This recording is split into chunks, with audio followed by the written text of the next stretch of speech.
જય શ્રી કૃષ્ણ. નમસ્કાર મિત્રો. આજની કહાની તમારા હૃદયને સ્પર્શી જશે. તમે પણ આ ઘટના ભૂલી નહીં શકો અને તમારી આંખો આંસુથી ભરાઈ આવશે. તો થોડો સમય કાઢીને અંત સુધી જરૂરથી સાંભળજો.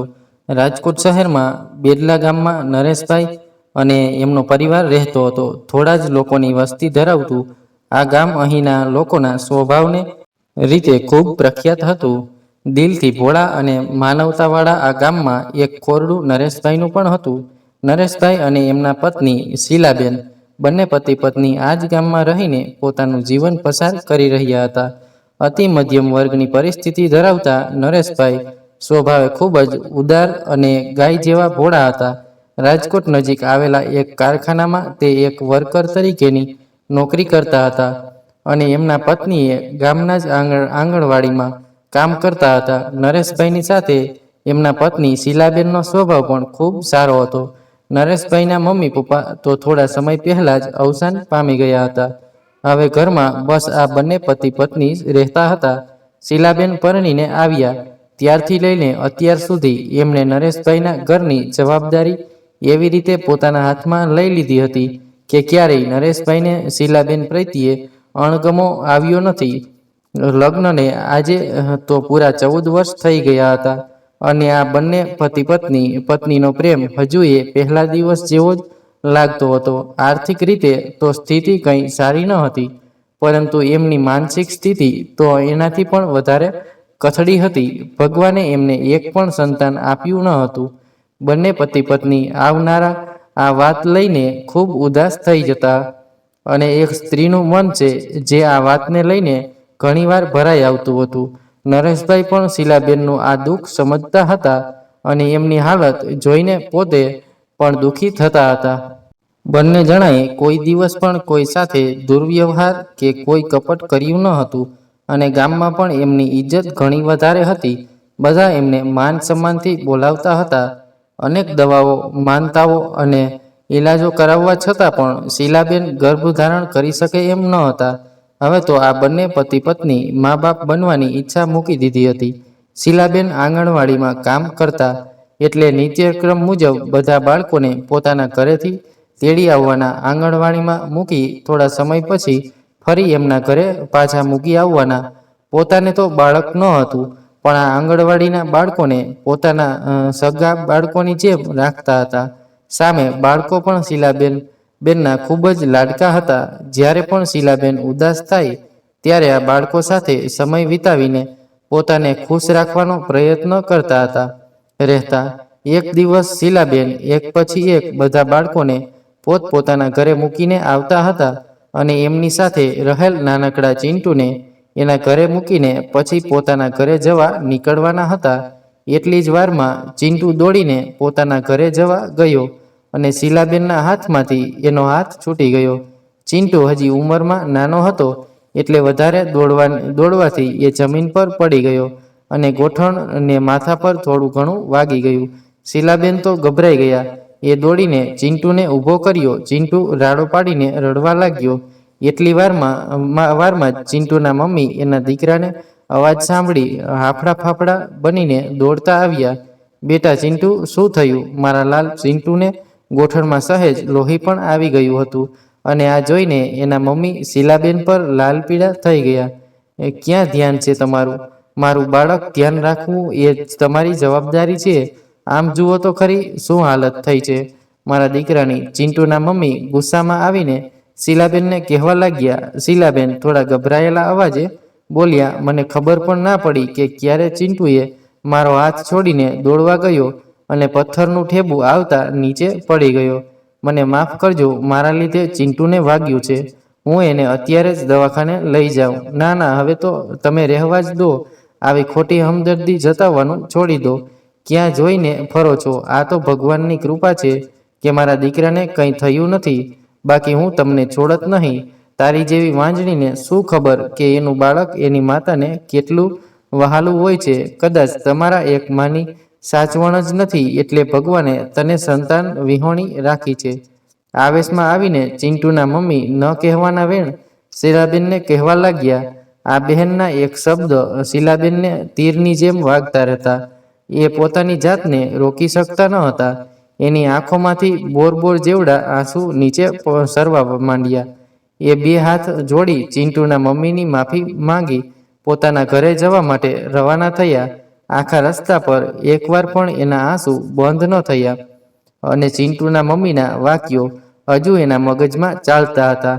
એ રડતા રડતા પોતાના ઘરે પહોંચે છે અને ફળિયામાં જ નરેશભાઈ છાપું લઈને બેઠા હતા. નરેશભાઈને ખબર ન પડે એવી રીતે એ શાંત થઈને રસોડામાં ચાલ્યા ગયા. નરેશભાઈને વિચાર આવ્યો કે ક્યારેક પણ શીલા મને બોલાવ્યા વગર ઘરમાં જતી નથી અને આજે અચાનક કેમ આવી રીતે આવ્યાની સાથે જ રસોડામાં ઘૂસી ગઈ. એ તરત ઊભા થઈને શીલાબેનની પાસે ગયા અને પૂછ્યું કે શું થયું છે, કેમ આવું વર્તન કરે છે. શીલાબેન નરેશભાઈથી વાત છુપાવવાની કહેવા લાગ્યા કે કંઈ નહીં, આજે આંગણવાડીથી આવતા મોડું થઈ ગયું અને રસોઈ પણ બનાવવાની બાકી છે. શીલાબેન જીભથી તો ખોટું બોલી રહ્યા હતા, પરંતુ એમની આ આંખો સત્ય બહાર ઢોળતી હતી. નરેશભાઈ શીલાબેનનો હાથ પોતાના હાથમાં લીધો અને એમને નીચે બેસાડીને પૂછ્યું કે મને ખબર છે કે તું જૂઠું બોલી રહી છે, પણ જે વાત હોય એ મને જણાવી દે. આટલું સાંભળતા જ શીલાબેન ધ્રુસકે ને ધ્રુસકે રડવા લાગ્યા. થોડીવાર રહીને એમણે આ સમગ્ર ઘટનાની વાત નરેશભાઈને કહી. નરેશભાઈ થોડીવાર માટે તો ચિંટુના મમ્મી પર ગુસ્સે થઈ ગયા કે એમાં શીલાબેનનો કંઈ વાંક જ ન હતો, છતાં પહેલા બહેને એની પત્નીને આટલું અપમાન કરી દીધું હતું. શીલાબેન નરેશભાઈ પાસે રડવા લાગ્યા અને કહેવા લાગ્યા, તમે શાને આટલા ખારા થાવ છો? એ બેને જે પણ કહેતા હતા એ સાચું જ છે ને? કદાચ મારામાં જ કંઈક ભૂલ છે કે ભગવાને મને કોઈ સંતાન આપ્યું નથી. કદાચ હું એક મા બનવાને લાયક જ નથી. એટલે આ બધી સ્ત્રીઓ જે પણ કહે છે એ વાત એકદમ સાચી છે. નરેશભાઈ એમને સાંત્વના આપતા કહેવા લાગ્યા કે તું ચિંતા ન કર, ભગવાન એક દિવસ આપને સંતાન સુખ જરૂર આપશે. નરેશભાઈની વાતથી શીલાબેનના હૃદયને થોડી ઠંડક પહોંચે છે અને ફરી એ પોતાના કામમાં લાગી જાય છે. એ દિવસે ને રાત્રે નરેશભાઈને ઊંઘ આવતી ન હતી. એના મગજમાં સતત શીલાબેનની કહેલી આ વાતો ઘૂમ્યા કરતી હતી. એણે મનોમન નક્કી કર્યું કે ગામમાં એક માજી છે કે જે આ વિષયના ઘણા જાણકાર છે. એમની પાસે જઈને કંઈક સલાહ લઉં તો ખબર પડે કે આગળ શું થશે. બીજે દિવસે સવારે જ નરેશભાઈ ગામમાં રહેતા આ માજી પાસે પહોંચે છે અને એમનું આ દુઃખ એમને જણાવે છે. માજી કહે છે કે બેટા, તારી પત્નીમાં કોઈ ખોટ નથી, છતાં એને ગામ લોકોના ઘણા મેણાટોણા સાંભળવા પડે છે. તમે બધી જ દવાઓ અને ઈલાજો કરી લીધા છે, છતાં કોઈ ફેરફાર થયો નથી. બસ તું ભગવાન પર શ્રદ્ધા રાખ, તે એક દિવસ શીલાનો ખોળો જરૂર ભરશે. નરેશભાઈ મનથી ઉદાસ થઈ ગયા. એમને થવા લાગ્યું કે આ માજી પણ બીજા લોકોની જેમ આવી જ સાંત્વના આપે છે, જે ક્યારેય પૂરી થવાની નથી. નરેશભાઈ પોતાના ઘરે જવા માટે રવાના થયા અને સાંજના 7 વાગ્યા હતા. આસપાસના મંદિરની ઝાલરના અવાજ અને જોર જોરથી ભગવાનના જયકારા બોલાવતા નાદ એમના કાને અથડાતા હતા. એમનું મન એને મંદિર સુધી જવા માટે ખેંચતું હતું અને અંતે એ મંદિરે જઈને ઊભા રહ્યા. બધા લોકો આરતીમાં વ્યસ્ત હતા અને એ પણ આરતીમાં જોડાઈ ગયા. ભગવાનની આરતી કરતા કરતા નરેશભાઈની આંખમાં આંસુ આવી ગયા અને એ મનોમંથન કરવા લાગ્યા, હે માં, એવી તો શું કમી રહી ગઈ છે અમારાથી કે અમને સંતાન સુખ પણ મળી શકે એમ નથી? કૃપા કરીને અમારા પથ થોડી દયા કરો. હું મારા પત્નીની આવી હાલત નથી જોઈ શકતો અને આજથી તમારા સોગંદ ખાઈને કહું છું કે મને કોઈ સંતાન નહીં થાય ત્યાં સુધી હું પગમાં ચંપલ નહીં પહેરું, ખુલ્લા પગે જ રહીશ. પોતાની પત્નીનું આ દુઃખ જોઈને નરેશભાઈ ભાવુક થઈને આવી અઘરી માનતા લઈને બેસી ગયા.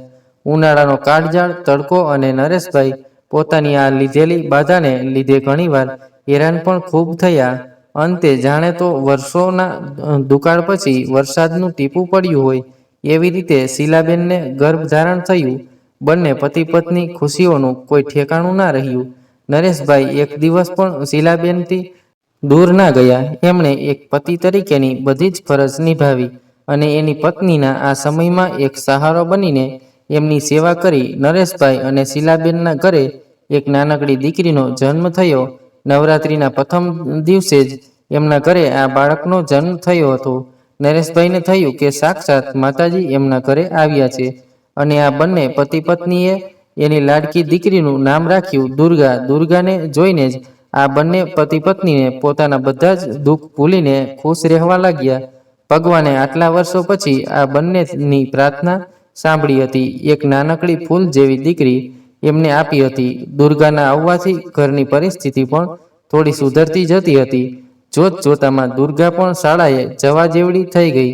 નાનપણથી જ એટલી વિનમ્રવાળી અને દેખાવડી હતી કે શીલાબેન અવારનવાર નરેશભાઈને કહ્યા કરતા કે ભગવાને આટલા વર્ષો પછી આપને સંતાન સુખ આપ્યું, પરંતુ મને આપણી દીકરીને જોઈને ખૂબ ચિંતા થાય છે કે કારણ કે બોલવામાં પણ એવી મીઠી અને દેખાવમાં પણ એટલી સુંદર, ક્યાંક મારી જ મીઠી નજર એને લાગી ન જાય. શીલાબેનની વાત સાંભળી નરેશભાઈ એમની વાત પર હસ્યા કરતા, કારણ કે એક માનું હૃદય હતું જે પોતાના સંતાન માટે અચૂક આવો વિચાર કરતું હોય છે. દિવસો સુખમય રીતે પસાર થતા ગયા. શીલાબેન હવે તો પોતાના ઘર સાથે એના આ બાળકની જવાબદારી પણ સરખી રીતે નિભાવતા હતા. દુર્ગા 12 વર્ષની થઈ ગઈ હતી. આ નાનકડી દીકરી એના માતા પિતાની આર્થિક પરિસ્થિતિ ખૂબ સારી રીતે સમજતી હતી. ઉંમર કરતાં પણ વધારે સમજણ ધરાવતી દુર્ગા ઘરમાં સૌથી નાની હોવા છતાં પણ ઘરના વડીલની જેમ વિચારતી હતી.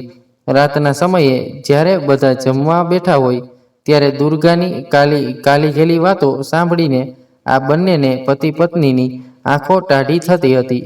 દુર્ગા નરેશભાઈને કહ્યા કરતી, પપ્પા, હું બહુ આગળ સુધી ભણીશ અને તમને અને મમ્મીને પ્લેનમાં બેસાડીને ફરવા લઈ જઈશ અને આપણે ત્રણેય એટલી મજા કરીશું કે તમને પાછું આવવાનું મન જ નહીં થાય.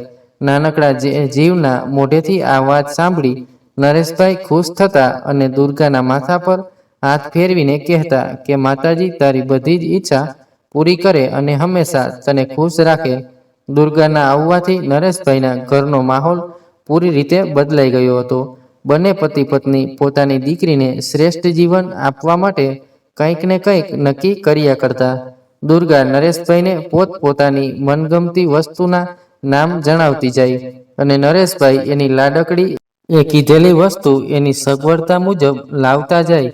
સાથે શીલાબેન તો પોતાના કબાટની તિજોરીમાં એક ગલ્લો પણ બનાવી દીધો હતો કે ક્યારેક દીકરી મોટી થાય અને એના ગલ્લા સમયે આ ભેગા કરેલા નાણાં કામ આવે. પરંતુ કોને ખબર હતી કે આ સુખી પરિવારની ખુશીઓને એક દિવસ ગ્રહણ લાગી જશે. એક દિવસ દરરોજની દિનચર્યા મુજબ શીલાબેન દુર્ગાને શાળાએ મૂકીને પોતાના કામ પર ગયા અને નરેશભાઈ તો વહેલી સવારે જ પોતાના કામ પર નીકળી જતા. બપોરના બંને મા દીકરી એક સાથે વાતો કરતા કરતા જમીને થોડીવાર લાંબા થઈ જતા. સાંજના સમયે રોજની જેમ દુર્ગા એની બહેનપણીઓ સાથે રમવા જતી રહે અને શીલાબેન ઘરનું નાનું મોટું કામ પતાવતા હોય.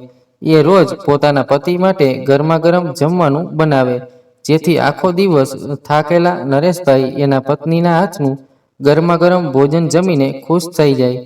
રોજ 7:30 વાગ્યે નરેશભાઈ પોતાના કામ ઉપરથી ઘરે પાછા આવી જ જતા, પણ આજે તો 7:30ની જગ્યા પર 8:30 વાગી ગયા હતા. શીલાબેનને થયું કે રસ્તામાં થોડું ટ્રાફિક નડ્યું હશે એટલે આજે આવવામાં મોડું થયું છે. ઘણી વખત ટ્રાફિકના લીધે નરેશભાઈને ઘરે પહોંચવામાં મોડું થઈ જતું હતું, પરંતુ આજે સમય થોડો વધારે જ વીતી ગયો હતો. શીલાબેને ગામના એક ભાઈ પાસે એના પતિ નરેશભાઈને ફોન કરવા માટે કહ્યું. એ ભાઈએ નરેશભાઈને ફોન કર્યો, પણ એનો ફોન નેટવર્કની બહાર આવતો હતો. ઘણીવાર સુધી સતત ફોન કરવા છતાં પણ નરેશભાઈનો સંપર્ક થઈ શકે એમ ન હતો. શીલાબેન ભાગીને પોતાના ઘરે ગયા અને એમની પાસે રહેલી ડાયરીમાંથી એમના શેઠનો નંબર કાઢ્યો. ફરી આ નંબર ઉપર ફોન કર્યો અને ત્યાંથી એમને જાણવા મળ્યું કે નરેશભાઈ તો 7 વાગે જ કામ પતાવીને કારખાનાથી નીકળી ગયા છે. શીલાબેનના મનમાં વિચાર આવવા લાગ્યા કે એવો કારખાનેથી તો નીકળી ગયા છે, તો હજુ સુધી ઘરે કેમ પહોંચ્યા નથી? ઘરે દુર્ગા પણ એના પપ્પાની રાહ જોતી હોય છે. શીલાબેન ઘરે જઈને પોતાના કબાટમાં થોડું ઘણું ફફડીને ભેગા કરેલા થોડાક રૂપિયા લઈ લે છે અને દુર્ગાને સાથે લઈ એના ગામથી નરેશભાઈના કારખાના સુધીના રસ્તે પહોંચવા માટે નીકળી જાય છે. શીલાબેનને અમંગળ વિચાર આવવાના શરૂ થઈ જાય છે અને દુર્ગાથી પૂછાતા એ સવાલ શીલાબેને વધારે ને વધારે બેચેન કરતા જાય છે. બંને મા દીકરી રાતના 9 વાગ્યે એના પિતા અને પતિને શોધવા નીકળી જાય છે. એમની આંખો જાણે રેતીના રણમાં પાણીનું એક ઝરણું શોધતી હોય એવી રીતે નરેશભાઈને શોધે છે. આખા રસ્તા પર એમને ક્યાંય પણ નરેશભાઈ જોવા મળતા નથી. કારખાના સુધી પણ પહોંચી ગયા છતાં એમને હજુ કોઈ અતોપતો મળતો નથી. તે કારખાનાથી રવાના થઈને એ પાછા બીજી જગ્યા પર શોધવા માટે નીકળે છે. આસપાસના રસ્તામાં એ નરેશભાઈની તસવીર લઈને લોકોને પૂછતાછ કરે છે. ગામ અને કારખાનાની વચ્ચેના રસ્તા એક માણસ દ્વારા એને જાણવા મળે છે કે એક માણસ સાયકલ લઈને આ જ રસ્તા પરથી જતો હતો અને ગાડીની અડફેટે આવતા એનો અકસ્માત થયો છે. હવે એ માણસ નરેશભાઈ જ છે કે ચોક્કસ રીતે કહી શકાય એમ ન હતું. એ માણસે એ પણ જણાવ્યું કે એમને અહીંયા જ નજીકના હોસ્પિટલમાં સારવાર માટે લઈ ગયા છે. મિત્રો, આગળ શું બન્યું એ ઘટનાની વાત કરીએ તેના પહેલા જો આપ ચેનલ પર નવા દર્શક હોય તો નીચે આપેલું સબસ્ક્રાઇબનું બટન દબાવીને ચેનલને અત્યારે જ સબસ્ક્રાઇબ કરી લેજો, જેથી દરેક નવા એપિસોડની માહિતી આપને સમયસર મળતી રહે. શીલાબેન અને દુર્ગા મનમાં ને મનમાં ભગવાનને યાદ કરતા હોસ્પિટલ સુધી પહોંચી જાય છે. શીલાબેનની આંખો રડી રડીને સોજી ગઈ હોય છે. એ જલ્દી પોતાના પતિને સ્વસ્થ જોવા માંગતી હોય છે. ડોક્ટર એમને જણાવે છે કે અકસ્માતમાં ચહેરાની દશા પૂરી રીતે બગડી ગઈ છે અને એમને ઓળખવા માટે બસ એના ફાટી ગયેલા કપડામાંથી એક શર્ટનું બટન મળ્યું છે કે જેના પરથી તમે જાણી શકો કે એ તમારા પતિ છે કે નહીં. ડોક્ટરે નર્સને બોલાવીને આ બટન શીલાબેનને બતાવીને અને શીલાબેન ત્યાં ને ત્યાં પડી ભાંગ્યા. આ બટન નરેશભાઈના શર્ટનું જ હતું. આજ સવારે જ શર્ટનું બટન તૂટી જતા શીલાબેને પોતાના હાથે આ બટન એમના શર્ટમાં લગાવ્યું હતું. શીલાબેનને રડતા જોઈ ડોક્ટર સમજી જાય છે કે આ બીજું કોઈ નહીં એમના પતિ જ છે અને પછી જણાવે છે કે અકસ્માત વધારે ગંભીર રીતે થયો છે એટલે પરિસ્થિતિ કંઈ કહી શકાય તેવી નથી. આ બંને મા દીકરીના પોતાના જીવનનો એકમાત્ર આધાર એવા નરેશભાઈને બચાવવા ભગવાને પ્રાર્થના કરવાનું શરૂ કરી દીધું, પરંતુ કુદરતને કંઈક બીજું જ મંજૂર હતું. થોડા કલાકો પછી ડોક્ટરે આવીને જણાવ્યું કે સારવાર દરમિયાન એમનું મૃત્યુ થયું છે. સાથે એમના પાસેથી એક કાગળ મળ્યો છે અને નર્સ આ કાગળ શીલાબેનના હાથમાં આપ્યો. આ કાગળમાં નરેશભાઈ એની લાડકીની કરેલ માંગણીઓનું લિસ્ટ હતું. જ્યારે દુર્ગા એમની પાસે કંઈક વસ્તુ માંગતી અને એ સમયે નરેશભાઈ એને આપી ન શકતા ત્યારે એ વસ્તુ એ આ લિસ્ટમાં નોંધી લેતા, જેથી જ્યારે એમની પાસે સગવડ થાય ત્યારે એ વસ્તુ એની લાડકી દીકરીને અપાવી શકે. આ કાગળ જોતા જ શીલાબેન પોતાને રોકી ન શક્યા અને એમના આંસુથી આ કાગળ પૂરી રીતે ભીંજાઈ ગયો. શીલાબેનને ખૂબ મોટો આંચકો લાગ્યો અને એ ત્યાં જ બેસીને ડૂસકા ભરીને રડવા લાગ્યા. નરેશભાઈના અવસાનનું દુઃખ શીલાબેન અને દુર્ગા માટે ખૂબ અસહ્ય હતું.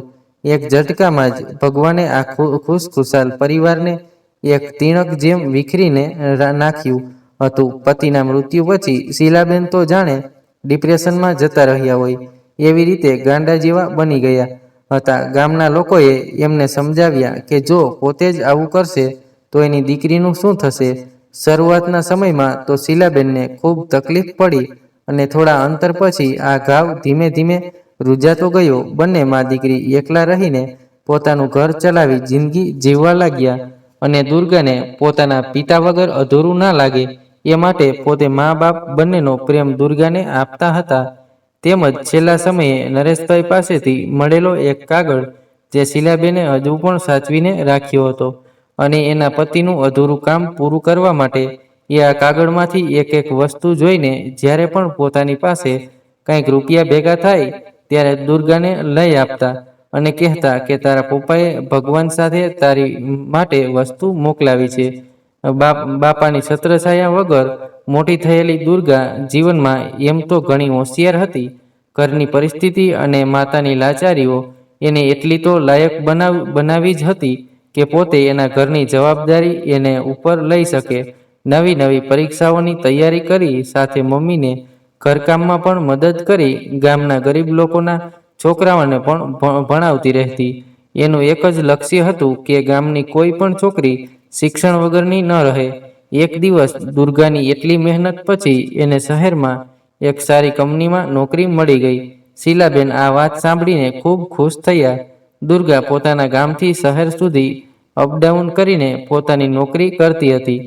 રોજ સવારે ઘરેથી ટિફિન લઈને દુર્ગા નોકરી પર જવા નીકળતી અને સાંજ પડીએ ઘરે પાછી આવી જતી. ઉંમરની સાથે એની સુંદરતા પણ સોળે કળાએ ખીલી હતી. દુર્ગા દેખાવમાં ખૂબ જ સુંદર લાગતી હતી.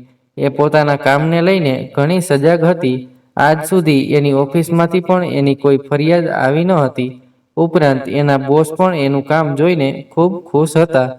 એક દિવસ એની ઓફિસમાં મીટિંગ હતી અને એની જ કંપનીના બીજા પાર્ટનર કે જે દુર્ગાની કંપનીના 50%ના ભાગીદાર હતા, એ સાહેબ આવવાના હતા. ઓફિસમાં જોરોશોરોથી આ નવા સાહેબના વેલકમની તૈયારીઓ થવા લાગી. એમ તો આજ સુધી દુર્ગાએ આ સાહેબને જોયા ન હતા, ખાલી એમનું નામ જ સાંભળ્યું હતું. બધાના મોઢા પર એક જ વાત હતી કે આ સાહેબ ખૂબ જ દયાવાન અને દિલદાર છે. ઓફિસના લોકોની વાત સાંભળતા દુર્ગાને થયું કે નક્કી આ કોઈ સજ્જન માણસ હશે, એટલે જ તો બધા એની આવી રીતે પ્રશંસા કરી રહ્યા છે. અને દુર્ગાના મનમાં આ સાહેબને લઈને માન વધી ગયું. મીટિંગ શરૂ થઈ. બંને બોસ મીટિંગ રૂમમાં આવી ગયા. એમનું જરૂરી ડિસ્કશન પૂરું થયા બાદ બધા પોતપોતાના કામ પર લાગી ગયા. અચાનક પ્યુને આવીને દુર્ગાને કહ્યું કે સાહેબ તમને અંદર બોલાવે છે. દુર્ગાને આશ્ચર્ય થયું અને એ તરત ઊભી થઈને એના બોસની કેબિનમાં જતી રહી. આ નવા સાહેબ સાથે આજે એની પહેલી મુલાકાત હતી. સાહેબ એને જોઈને કહેવા લાગ્યા, ખરેખર તમારા જેવા એમ્પ્લોયની આજ કંપનીને જરૂર છે. મેં શેખર પાસેથી ઘણીવાર તમારું નામ સાંભળેલું છે અને આજે તમને જોઈ પણ લીધા. ખરેખર ભગવાને કેવી ખૂબસૂરત છોકરી બનાવી છે. આટલું સાંભળતા જ દુર્ગા અસમંજસમાં મુકાઈ ગઈ. એને સમજાતું ન હતું કે આ નવા સાહેબને શું જવાબ આપે. શેખર કે જે દુર્ગાની કંપનીના માલિક હતા અને બીજા આ નવા સાહેબ જે આ કંપનીના બીજા માલિક હતા, એમનું માન જાળવતા દુર્ગા એમનો આભાર માની કહેવા લાગી, થેન્ક યુ સર, હવે હું જઈ શકું છું. આ સાહેબ ઊભા થઈને દુર્ગા પાસે આવ્યા અને કહેવા લાગ્યા કે એટલી પણ શું ઉતાવળ છે તમને બહાર જવાની? થોડીવાર બેસો, મારે તમારી સાથે કંઈક અગત્યની વાત કરવી છે.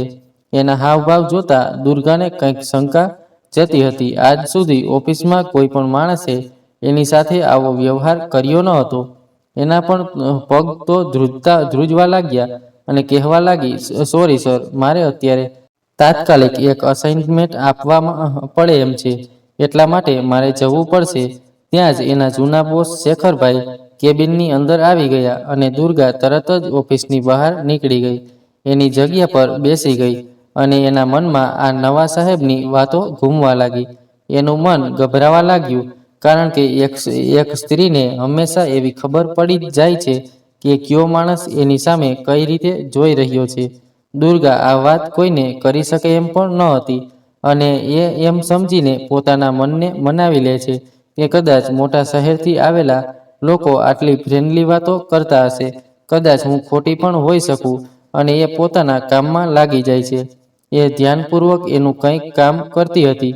એ દરમિયાન જ આ સાહેબ ત્યાંથી પસાર થાય છે અને એવી રીતે દુર્ગાની સામે જુએ છે કે દુર્ગા તરત જ નજર નીચી કરીને બેસી જાય છે, જાણે તો એની ખરાબ નજર દુર્ગા પર પડતી હોય એવો દુર્ગાને આભાસ થાય છે. એ તો બસ હવે ઓફિસ પૂરી થવાની રાહ જોઈને બેઠી હોય છે. જેવો ઘરે જવાનો સમય થાય એવી તરત જ પોતાનું બેગ લઈને ઘર તરફ ચાલતી થઈ જાય છે.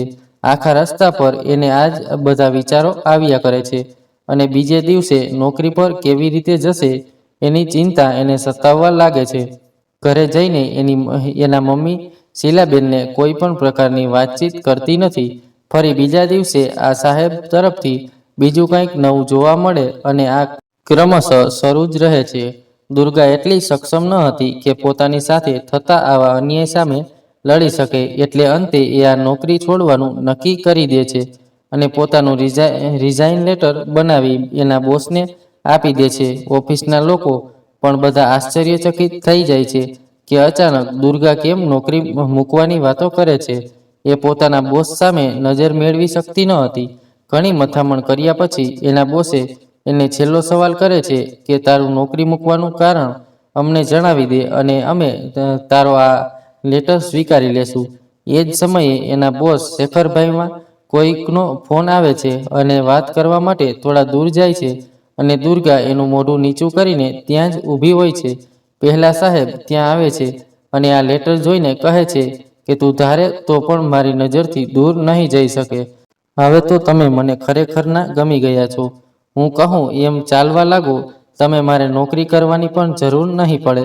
દુર્ગાના તો ચહેરા પર પરસેવો આવી ગયો. એને આ સાહેબની ખૂબ જ ડર લાગતો હતો. દુર્ગા એ જ સમયે ઓફિસમાંથી બહાર નીકળીને ઘર તરફ જવા નીકળી ગઈ અને રસ્તામાં એને ન આવવાના વિચાર આવવા લાગ્યા. એ પોતાની આ ચિંતા એના મમ્મીને કહી શકે એમ ન હતી, એટલે પોતે એકલી જ રહીને આ સહન કરતી રહી. એક દિવસ ઓફિસમાંથી આ નવા સાહેબના ઘરે કંઈક ફંક્શન રાખવામાં આવ્યું હતું. દુર્ગાને એ વાતની ખબર પડતા જ એણે બીમાર હોવાનું ખોટું બહાનું કર્યું. ત્યારે આ સાહેબે એને ધમકી આપી કે જો એ આ ફંક્શનમાં નહીં આવે તો એની 2 મહિનાની સેલેરી કટ કરી દેવામાં આવશે. દુર્ગાનું ઘર બસ એની નોકરીના આધારે જ ચાલતું હતું, એટલે એને ના છૂટકે આ ફંક્શનમાં જવું પડ્યું. બધા લોકો તો ફંક્શનમાં ખૂબ સારી રીતે માણતા હતા, પરંતુ દુર્ગાના ચહેરા પર કોઈ પણ પ્રકારના હાવભાવ જોવા મળતા ન હતા. હંમેશા ખુશમિજાજ રહેતી દુર્ગા આજે એક પૂતળું બનીને ઊભી હતી. બધા લોકો ભેગા થઈને કંઈક રમત રમી રહ્યા હતા. એમ જ અચાનક દુર્ગા અને એની એક ઓફિસની બહેનપણી બંને પાણી પીવા માટે અંદર ગયા હતા અને એટલામાં જ દુર્ગાની બહેનપણીમાં એના પપ્પાનો ફોન આવતા એ વાત કરવા થોડી આગળ ગઈ. દુર્ગા પાણી લેવા માટે નજીક ગઈ અને અચાનક કોઈક એની પાછળ આવતું હોય એવો એને આભાસ થયો. એને પાછળ નજર કરી તો કોઈ એને જોવા ન મળ્યું. ફરી એ આગળની તરફ જવા લાગી અને અચાનક કોઈકે પાછળથી એને કમરેથી પકડી લીધી અને એના મોઢા પર રૂમાલ રાખી દીધો. દુર્ગા ગભરાઈને પોતાનો બચાવ કરવા લાગી. એ પોતાનામાં રહેલી બધી તાકાત લગાવીને આ માણસથી છૂટવાનો પ્રયાસ કરી રહી હતી. એના મોઢા પર રૂમાલ રાખી દીધો હતો, જેથી કરીને એનો અવાજ પણ નીકળી શકે એમ ન હતો. એ ઝડપથી એક ઝટકો મારીને આ માણસને ધક્કો લગાવી ત્યાંથી ભાગી જવા દોડવા લાગી અને જોયું તો આ માણસ બીજું કોઈ નહીં પણ પહેલા એના નવા સાહેબ જ હતા. એણે આ વાત કોઈને કરી નહીં અને પોતાના ઘરે ચાલી ગઈ. આખી રાત એને ઊંઘ પણ ન આવી. હવે એને આ ઓફિસમાં કામ કરવું બહુ જોખમભર્યું લાગતું હતું. 2-3 દિવસ સુધી તો ઓફિસ પર પણ કામ કરવા ન ગઈ અને એને થયું કે હું મારા જૂના બોસને આ બધી વાત કરી દઉં. એ થોડી હિંમત કરીને એની ઓફિસ પર ગઈ અને એના બોસને વાત કરવા માટે એની કેબિનમાં ગઈ, પણ એના સર કંઈક કામથી બહાર ગયા હતા. એટલી જ વારમાં ત્યાંના એક પટ્ટાવાળાએ દુર્ગાના હાથમાં એક ચિઠ્ઠી પકડાવી. દુર્ગાએ આ ચિઠ્ઠીને વાંચી અને એના તો જાણે હોશ ઉડી ગયા. આ ચિઠ્ઠી પહેલા સાહેબે લખીને મોકલાવેલી હતી. એમાં લખ્યું હતું કે ભૂલથી પણ કોઈને કંઈ વાત ના કરતી, નહીં તો તને અને તારી માની જિંદગી બરબાદ કરી નાખીશ. તને એવી રીતે બદનામ કરીશ કે તું ક્યાંયની નહીં રહે. આ ચિઠ્ઠીએ દુર્ગાનું મોઢું સીવી નાખ્યું. કંઈ પણ વાંક ન હોવા છતાં એ આજે આવી મુસીબતમાં આવીને ઊભી હતી. દુર્ગા આ ચિઠ્ઠી વાંચીને એટલી ડરી ગઈ કે કોઈ પણને કંઈ કહ્યા વગરની જ ત્યાંથી રવાના થઈ ગઈ. એને હવે કોઈ રસ્તો સૂઝતો ન હતો.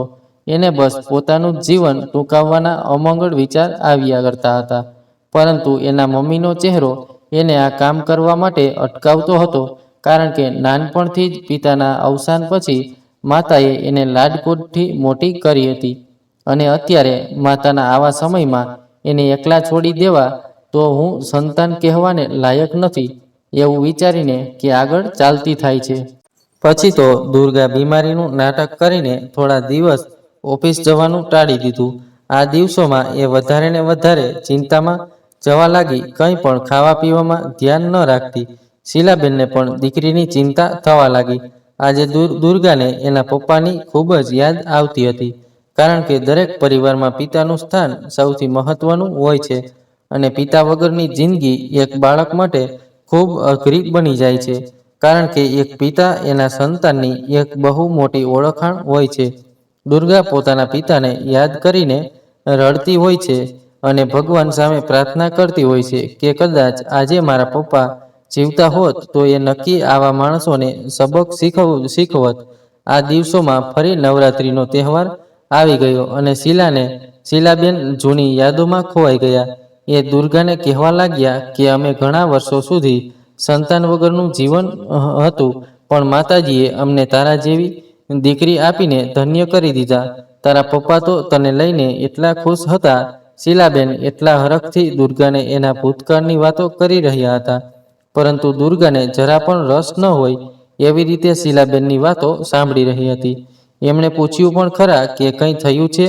કેમ આમ ચૂપચાપ બેઠી છે? છતાં દુર્ગા એમને કંઈ પણ કહેતી નથી અને અંદર ને અંદર પોતાની જાતને કોસતી રહે છે. અચાનક બીજા દિવસે સવારે દુર્ગાના ફોન પર એની બહેનપણીનો ફોન આવે છે અને એ જણાવે છે કે કાલે આપણી ઓફિસમાંથી બધા નવરાત્રિ મહોત્સવમાં ગયા હતા. આપણા જ કોમ્પ્લેક્સ દ્વારા આયોજિત નવરાત્રિમાં આપણા નવા બોસને વિશેષ આમંત્રણ આપેલું હતું, કારણ કે એમણે આ નવરાત્રિ માટે ખૂબ મોટો ફાળો આપ્યો હતો અને નવરાત્રિના પ્રથમ દિવસની આરતી એમના હાથે જ કરવાનું કહ્યું હતું. અમે બધા આ કાર્યક્રમમાં જોડાયા હતા અને અચાનક આરતી કરતા કરતા સાહેબને કંઈક થવા લાગ્યું અને એ ફસડાઈને નીચે પડી ગયા. આસપાસના લોકો એની તરફ દોડી ગયા અને તાત્કાલિક એમને હોસ્પિટલ ખસેડવામાં આવ્યા. સવાર દરમિયાન ડોક્ટરે જણાવ્યું કે એમને પેરાલિસિસનો એટેક આવી ગયો છે અને હવે એમનું અડધું અંગ ખોટું પડી ગયું છે. આખી જિંદગી એમને બસ હવે પથારી વસ જ રહેવાનું છે. આ વાત સાંભળતા જ દુર્ગાની તો આંખો ચાર થઈ ગઈ.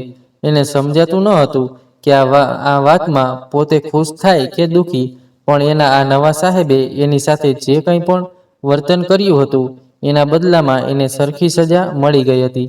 કદાચ જમીન પર રહેલી દુર્ગા કંઈ કરી શકી ન હતી, પરંતુ આકાશમાંથી જોઈ રહેલી દુર્ગાએ આવા રાક્ષસને એના કર્મોનું પરિણામ આપી દીધું હતું. ખરેખર ઉપરવાળાનો ન્યાય એક દિવસ જરૂર મળે છે. દુર્ગાએ પોતાના ઘરમાં રહેલ મંદિર પાસે બે હાથ જોડી આ ચિંતામાંથી મુક્ત થઈ ગઈ. આજકાલ અનેક જગ્યાઓ પર સમાજની દીકરીઓ સાથે ક્યાંક ને ક્યાંક આવું શોષણ થતું જ હોય છે અને અમુક પોતાની ઇજ્જતની ચિંતા કરીને તો કોઈ બીજી ધાક ધમકીથી ડરીને એમનો સામનો કરી શકતી નથી. પરંતુ આજના પુરુષોને એ જરૂર કહેવા માંગીશ કે એક સ્ત્રીને તમારી પાસે સ્ત્રી હોવાનો ભય ન લાગે, એ જ સાચું પુરુષ ચરિત્ર છે. મિત્રો, આ એપિસોડ આપને પસંદ આવ્યો હોય તો ખાસ વિડીયોને લાઈક કરી અને કોમેન્ટ બોક્સમાં જય માતાજી જરૂરથી લખી નાખજો, જેથી માતાજીની કૃપા આપ સૌના પરિવાર પર બની રહે. માં દુર્ગા આપ સૌને શક્તિ, આનંદ અને આરોગ્યના આશીર્વાદ આપે. સાથે સાથે આપના પરિવાર પર માનવતા અને ઐશ્વર્યની વર્ષા કરે. તો ફરી મળીશું મિત્રો કોઈ નવા એપિસોડ સાથે. ખૂબ ખૂબ ધન્યવાદ. જય મા ગાત્રાળ, જય શ્રી કૃષ્ણ, જય અંબે.